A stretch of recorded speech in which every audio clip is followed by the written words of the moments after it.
ആ ബോംബെന്റെ വരവുണ്ട് പാഞ്ഞാളി ഒരു ചായ.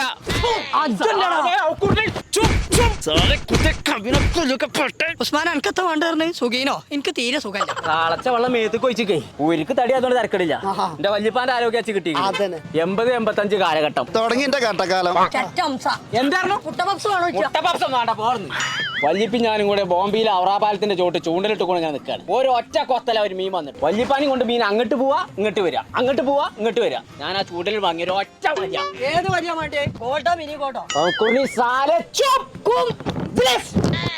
ഒരൊറ്റ വലിയ ഒരു 500 കിലോ ഉണ്ടാവുക മീൻ. ഞാൻ ആ തോട്ടില് ചൂണ്ടലിട്ടപ്പോഴേ എന്റെ ചൂണ്ടൽ പെണ്ണ് വെള്ളത്തിന്ന് കത്തിയ മൈത്തിരി പൊന്തി ഇങ്ങനെ വരുന്നു. വെള്ളത്തിനല്ലേ കത്തിയ മേത്തിരി പൊന്തിയല്ലേ അത് കെടൂലേ.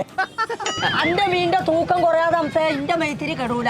ഓനോട് പറഞ്ഞിട്ട് കാര്യമില്ല. അങ്ങനത്തെ ഒരു മീന് പിന്നെ ഞാൻ കണ്ടിക്കണ എവിടെന്ന് വെച്ചാൽ ആ ബോംബെന്റെ വരവുണ്ട് പാഞ്ഞാളി ഒരു ചായ.